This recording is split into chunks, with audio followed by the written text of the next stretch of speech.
everyone. Bonnie here. I never know how long to wait before I should start talking.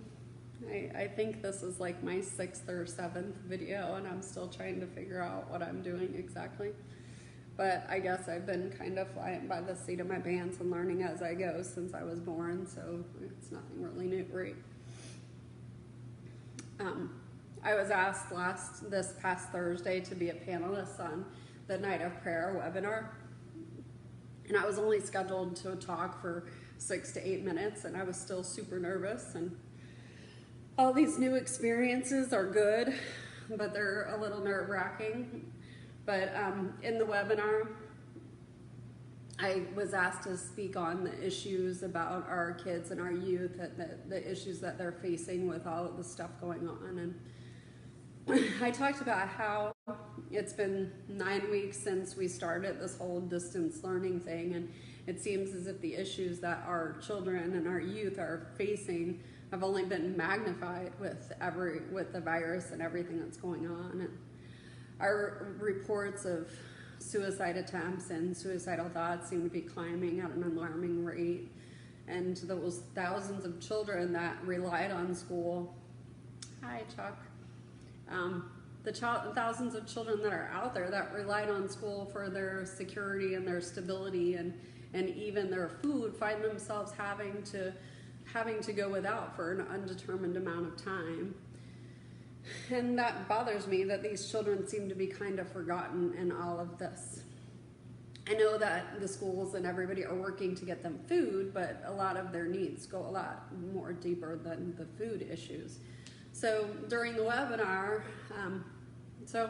as I was doing the webinar, somebody asked for prayer on people who are suffering from depression and all of this. And then after work, I got home and I saw that a friend of mine, hi Greg, I saw that a friend of my son's that he went to basic training with, one of our soldiers, committed suicide. And then also the calls that I've been seeing at work lately, a trend seemed to be forming as I was trying to figure out what I was going to talk about this week. And this trend hits really close to home with me. So as I was driving to work, I kind of had this moment. And so I'm going to kind of go off on a little tangent here. So I've told you guys how I avoid the news as much as possible. The fact that this is all happening during an election season seems like the news is even more annoying than typical. And as I listen to all the different discussions, I can't help to get frustrated with how so many people seem to be focused on their own agenda.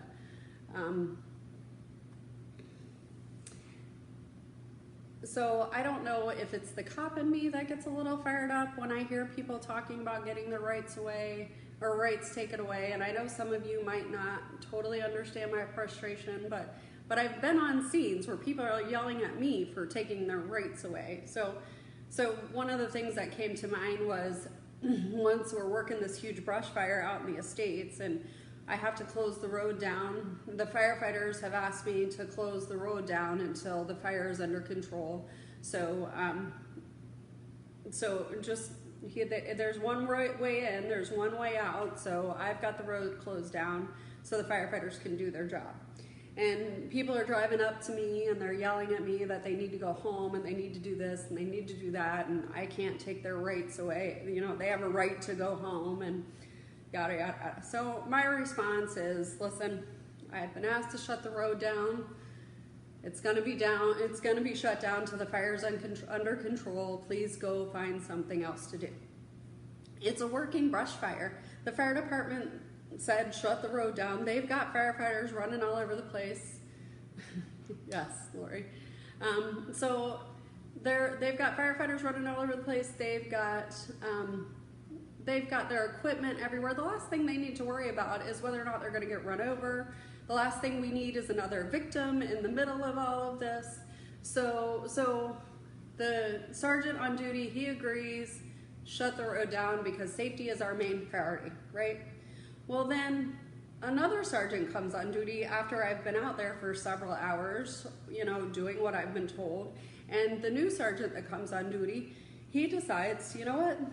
The people are right. We can't take their right to go home. They have a right to go home. So the plan changes and everything shifts and everybody's jumping through hoops to try to satisfy the people. So now my opinion in all of all of this is you're kind of damned if you do and damned if you don't. If you, in the fire situation, if we let them go home and they run a firefighter over or wreck their car on equipment or get burned up in the fire because the fire suddenly gets out of control, then we get sued because we let them go home. But if we don't let them go home and it takes several hours and everybody's safe, but we kept them away from their home for several hours, more hours than we expected, then they're screaming and yelling to anybody and everybody who'll listen how inconvenient we made their lives. Hi, Moonbeam. How inconvenient we made their lives and how miserable we made their life by keeping them from their home. So in this instant, I was a corporal, and at the end of the day, I do what I'm told. But my thought process in all of this is, as someone who's been put in a position to protect and serve our community, it's our job to stand firm and err on the side of caution when loss of life needs to be taken into consideration. So there are times in the course of my duty that I may have to take your rights away to protect you or protect others or in the integrity of a crime scene or protect myself? Absolutely. But there is always, always, always so much more going on and so much more to consider that, thank you, Zaida, I love you too. Hi, Gizzy. So much more to consider than what can be seen from your perspective, right? And is every single law and all the people that are making them and enforcing them, are they all perfect? Absolutely not. But more often than not, you're not getting the full picture from the people that are screaming about their rights being taken away. And you're definitely not getting the full picture from the news that is only giving their version of the fragmented truth, right? So okay, that had nothing to do with my moment that I was having on Friday on the way to work. But it kind of got me thinking about Paul, the Apostle Paul. So for those of you who don't know, the Apostle Paul was, he wrote most of the New Testament, but he was introduced to the Bible as Saul. And when he came into the Bible, he was amongst the leaders of the people that were against Jesus, and they were persecuting the people that were for Jesus. And so it was his job. He was very educated, and he would serve warrants, and he would get the Christians, and he would take them, and sometimes take them to be killed and be persecuted. So that was Saul's job. Well, Saul, one day he was on his way to actually serve warrants to get Christians, and it says in the Bible that he was struck by a bright light and knocked off his horse, and he was blinded. And Jesus says to him, asks him why he's persecuting him, and then tells Saul to go to this town and wait for instructions. So Saul, who by this encounter with Jesus becomes Paul, he literally has a come to Jesus moment for 3 days as he's blind.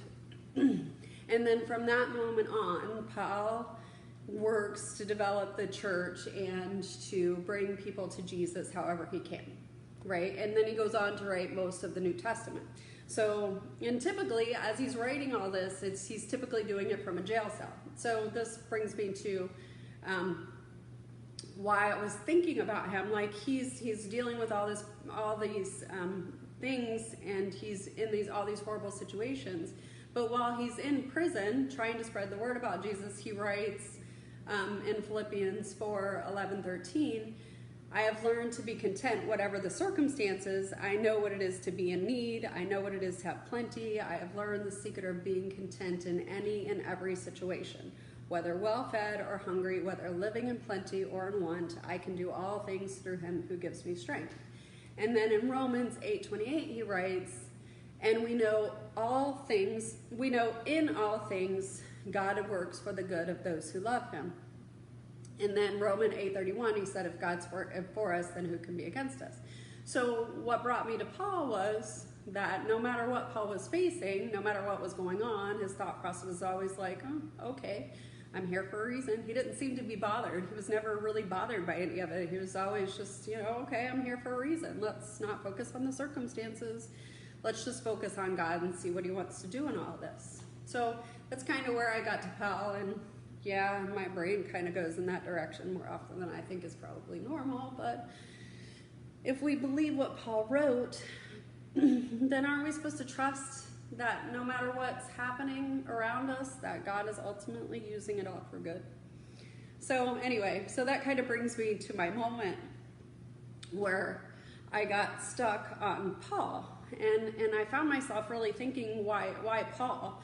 Like, why was he chosen to spread the word of Jesus and write most of the New Testament? There were disciples who were with Jesus throughout his whole ministry and for the whole 3 years. And why did Paul got chosen? A man who he was actually responsible for persecuting and killing people who believed in Jesus. So why was he chosen to preach about Jesus? And there's been a lot of times where I've thought about getting into how God always seems to choose to do things like the most unexpected things in the most illogical ways, and uses the most unexpected people to do the most incredible things, but I haven't ever seemed to be able to get a good flow in that thought process. But Paul to me is super unexpected in all of this. And I realized as I was on my way to work on Friday that Paul was relatable. He was relatable to the people that God wanted to reach. And Paul knew and understood why they felt and thought the way that he did. He was educated in all the right ways, and he could see things from everyone's perspective. And he understood what it was like to be completely against everything having to do with Jesus. Yet he had an experience so real with Jesus and so personal, there was no way he could keep it to himself. So God needed someone who could speak the language of the people he would be talking to, figuratively and literally. Someone who wouldn't judge the people that God wanted him to help save, and someone who could relate to them in a way that the disciples couldn't. Not because he was once one of them, right? Hi, Vincent. Hi, Mauricio. But, so this is where my moment kind of happened on Friday. It's funny how sometimes God hits my heart in a way that I just know that the words that are running through my head and running through my heart are from him. I can't explain it really, but when it happens, like the tears just kind of flow, and I just know that he's trying to get a message to me. So going back to the person who said they wanted prayer for depression, as I thought about them and I thought about the soldier that took his life, I long to be able to have a conversation with them. And in my book that's being published, I write about wanting so much for someone to understand how intense the battle going on inside of me was. And I might not be a doctor, and I might not have all the letters behind my name, but I know what it's like to have what it's like to battle with the thoughts that are so intense that you're not sure anyone else could possibly understand what's going on. And I've learned through what I've gone through and through my training that it's an emotional battle, it's a physiological thing that's happening, and it's a spiritual thing that's happening all at once. And I know that you have to address it from all sides and to be able to overcome it. So Thursday, I talked about how Thursday in the webinar, I talked about how we've learned over the years that when a child is struggling with behaviors that are potentially harmful to themselves or to others or both, that more often than not, they've experienced some kind of trauma or rejection or abandonment in their lives. And these children have learned to love based on a foundation of fear and dysfunction. And their choices are not only a result of learned behavior, but they're a result of an emotional response, and they're also a result of physiological impacts that occurred in their brain development. So as I thought about this and my own struggles this week, I realized that for several years, it was fear that kept me moving forward to the next day, and it was that foundation. My love was based on dysfunction and fear, and that was comfortable for me. And it was the thoughts of fear. That was a language that I understood, and that's what kept me moving. So it's a process to learn healthy love that is based on trust and respect. It's a process to shift from that fear love to that healthy love. So, and I realized as I was thinking about this that there was a time that everything shifted, that even though I was still sometimes having that struggle, that internal struggle, that there was a moment where things shifted and I started to move forward, no longer out of fear. I was beginning to move forward into each day because of trust. Because even though I was still struggling, I trusted the love God had for me, and I trusted His promises, and I wanted to learn more about it, and I wanted to learn where He could take me. Okay, so as I'm thinking about all this week, and I'm just trying to figure out what direction I can go to talk to you guys, this story came to mind, and I've seen the story a lot of different times. I've read it in books, and I've seen different people use it, but it's an old Cherokee legend, and an old Cherokee is teaching his grandson about life, and he says to the boy, "A fight is going on inside of me. It's a terrible fight. It's between two wolves. One wolf is evil. He is anger, envy, sorrow, regret, greed, arrogance, self-pity, guilt, resentment, fear, lies, false pride, superiority, and ego." Then he continued that the other adult is good. He is joy, peace, love, hope, serenity, humility, kindness, benevolence, empathy, generosity, truth, compassion, and faith. The same fight is going on inside of you, and inside of every other person too. So the grandson thought about this for a minute, and then he asked his grandfather, "Which wolf wins?" And the grandfather simply replies, "The one you feed." So when I think about this in a lot of different ways, and you could probably go through the Bible, and I was thinking about finding scripture that kind of backs some of this up in a spiritual way, but when I teach fifth graders, I talk about, remember when we were a kid, the cartoons where you had the angel on one side and the devil on the other, and whichever you feed them, and each one becomes stronger. But so I came back to the wolves though for this analogy, and so one of the things that I haven't ever heard taught with this is those wolves are inside of us from birth. Like as soon as we're born, that battle is going on inside of us. But when we're born, when we're a kid, when we're little, we don't get to choose which wolf gets fed. And I'm going to stick with the wolf analogy because it makes it easier. And but we don't get to choose which wolf is going to get fed. So a child from birth, the things that are said to them, the people that are surrounding them, and the experiences that they're put into, their wolf is being fed whichever side by those things.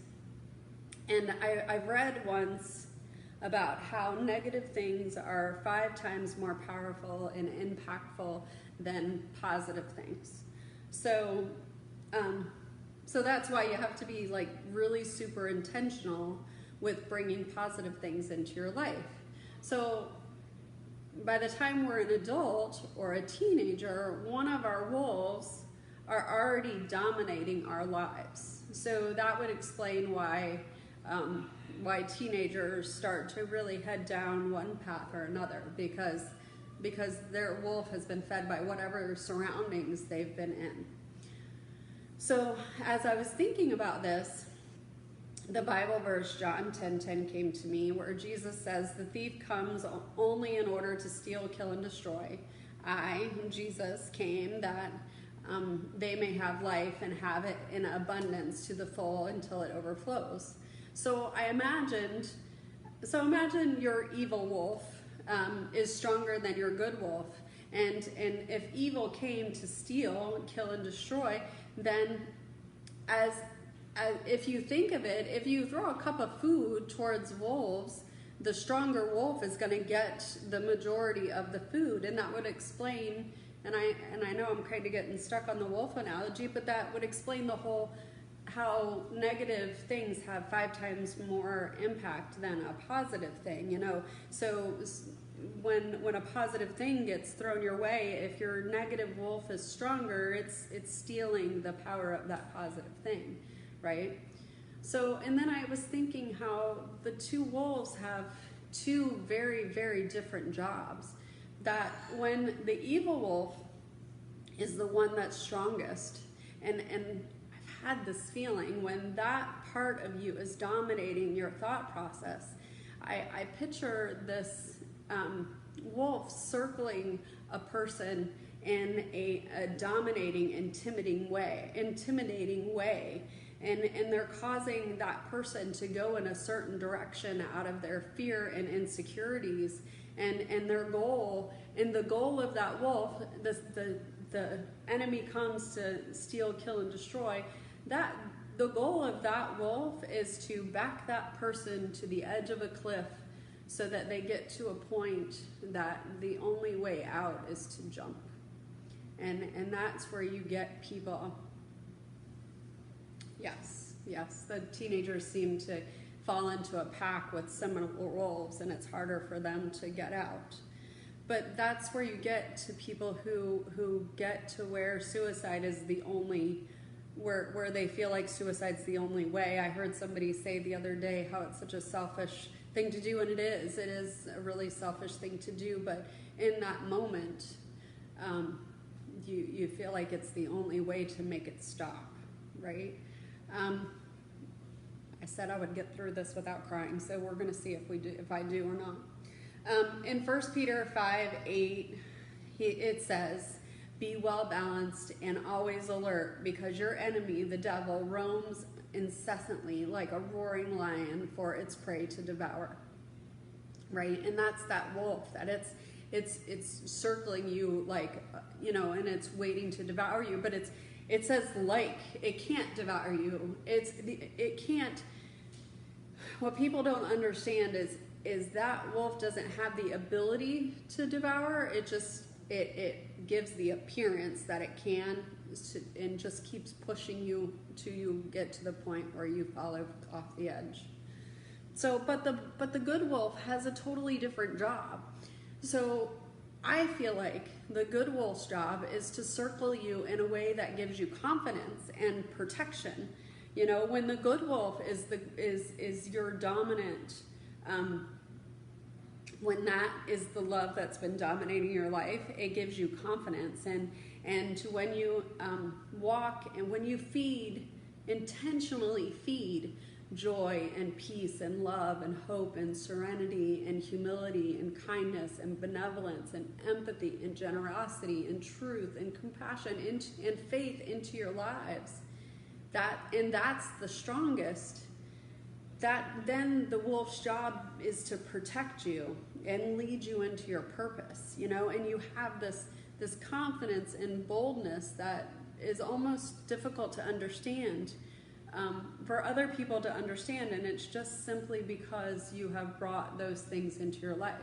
In Psalm 91, it says, that's right. He rescues you from hidden traps, shields you from deadly hazards. His huge outstretched arms protect you. Under them, you are protected and safe, or perfectly safe. His arms fend off all harm. Fear nothing, not wild wolves in the night. So, if you are breathing, if you have breath in your lungs and a beat to your heart, I finally got to where I understood that as long as I had the ability to breathe and my heart was still beating, that my life had a purpose. And everyone's life, anyone who woke up today, their life has a purpose. And if the evil wolf is the only wolf that's been fed their whole life, that good wolf is still waiting for that moment where something is thrown their way so they can become stronger and work to protect you, right? So I used to say that God works on our heart like someone peeling back an onion, one layer at a time. But now I feel more like each day is like opening a new gift. And like one of those boxes that have you put a gift in a box and then you put it in another box and another box, and the best gift is in the last box you find, but each box gets better, and I feel like in each box there's a gift with the gift. So each day just gets better, and it's like an adventure trying to figure out where God's taking me and what he's trying to get me. And is life perfect? No, definitely not perfect. But I feel like it would be boring if it was perfect, And I one of the things that I teach the kids too. So I think in Arizona they tried to build a biodome, or they built a bunch of scientists got together and they built a biodome, and they had the most perfect atmosphere. And I think the reason why they did it was so that we could live on Mars or something. But anyway, so they built this biodome and everything was growing all nice and wonderful. But the trees, as they grew, they would fall over. So and as they got bigger, they just fell over, and they couldn't understand why in the perfect environment these trees wouldn't grow. And what I want to go there. But anyway, so, sorry, Scott just said he's been to the biodome. I've never been there. But anyway, what they realized is what they forgot to add was stress. They forgot to add wind, and they forgot to add the stressful parts of the environment that helps the plants to grow, that helps the trees to go. The trees needed to be blown back and forth to get stronger to be able to grow. And we're the same way. We need certain amount of stress in our life to help us grow. So life is never going to be perfect, but I feel like each amount of stress is where we grow, is where we're helped to get to our purpose. But anyway, so when we're a child, there's little that we're able to do about what we're allowing into our lives. So that's why it's so important to me to pour goodness into children's lives whenever and wherever I can. That's the whole point of Mustard Seed Ranch. It's kind of the whole point of everything that I do, is trying to pour goodness into children's lives wherever I can, because I know that they have no control over what's getting fed into their life, especially children that are clearly struggling already with this battle. But as an adult, I get kind of frustrated with adults because we do get to choose. Our lives are a direct result of which wolf we are choosing to feed through, but not only through the choices that we're making, but also through the choices of people that we allow into our lives and the situations that we are putting ourselves into and the places that we go. Just like the old Cherokee Indian taught his grandson, this goes on inside of everyone in one form or another. And the wolf that wins is the one that we feed. So you have to work to feed the goodness in your life. You have to put more goodness in your life than bad. And if you've had a lot of bad in your life, if that wolf, if that evil wolf is already much stronger than the good wolf, then you have to work even that much harder to get that wolf down. Because just like the good wolf, that evil wolf is always around trying to get its strength back and come back into your life. So it's an intentionality thing. We have to be intentional about the way we live and about the things we allow into our lives, and thank you, Terry, and what we're doing. And I don't know. I know what it's like to struggle. I know what it's like to have that battle going on inside of you and feel like nobody understands. So if you're having that struggle, if that battle is getting worse than you've ever had it because of all of this corona thing, please reach out. If you can't reach out to me, reach out to somebody. Talk to somebody. Because we all need somebody at times. Even Jesus, and this is the last thing I'll say, Jesus, before he went to the cross, the night before he went to the cross, he sweat blood because he was so stressed out about having to go to the cross. And he asked God, I really don't want to do this, but I will if it's your will. And he did, and that's what he did. But even on the way to the cross, he stumbled, and somebody else had to help him carry the cross the rest of the way. So even the most perfect man ever lived still needed someone to help him as he walked his path. We all need help sometimes to get to where we're going. So please don't hesitate. If you are struggling, if you're in that moment, please reach out. I'm going to say a prayer real quick, and then I'll let you guys go. Father God, thank you for this time. Thank you for giving me the right words to say. Please help whoever is struggling in this moment. Please find a way to get the right people in their path, and take all the wrong people out of their paths, and help them, reveal to them you and your love in a real and tangible way, so they know that you're always there, and you're always fighting, and you're always waiting for them to turn in your direction. Thank you so much for everything that you do for us, and I thank you for what you are giving me here with everyone. In Jesus' name, amen. All right. Thank you so much.